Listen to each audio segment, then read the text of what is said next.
নমস্কার, আপনারা দেখছেন ভিশন প্লাস নিউজ। সঙ্গে রয়েছি আমি দিশা। আমাদের সকল দর্শক বন্ধুকে জানাই জগদ্ধাত্রী পুজোর প্রীতি শুভেচ্ছা ও অভিনন্দন।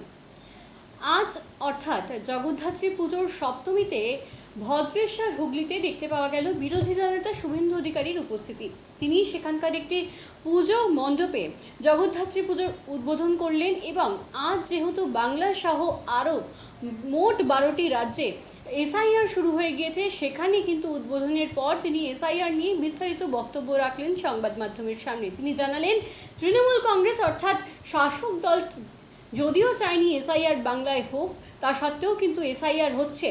সকলের একেবারে বারণ থাকা সত্ত্বেও সেই রকমই এসআইআর হবে এবং পাশাপাশি তিনি জানালেন যে কোনো ভারতীয়র এই বিষয়ে চিন্তা করার কারণ নেই, এমনকি ভারতীয় যে মুসলমানরা আছে তাদেরও কোনো কিন্তু চিন্তা করার এই এসআইআর নিয়ে কারণ নেই। এছাড়াও বিরোধী দল নেতা কি বললেন এবং কি অভয়বাণী দিলেন শোনাবো। কোথায়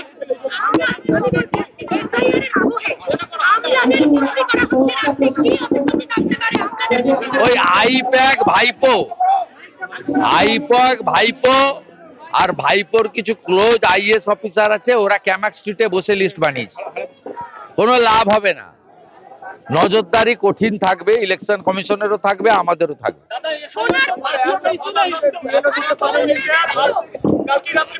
যারা এসআইআর হবে না বলেছিল ওদেরকে প্রশ্ন করুন।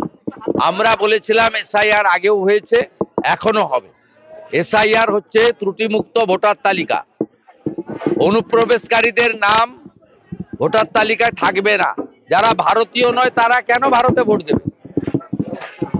এই তালিকায় কোনো ভারতীয়দের চিন্তা নেই, বাংলাদেশ থেকে আসা হিন্দু শরণার্থীদেরও কোনো চিন্তা নেই, বিহার, ইউপি, ঝাড়খণ্ডের ভারতীয় লোকেদেরও কোনো চিন্তা নেই, কোথাও চিন্তা নেই।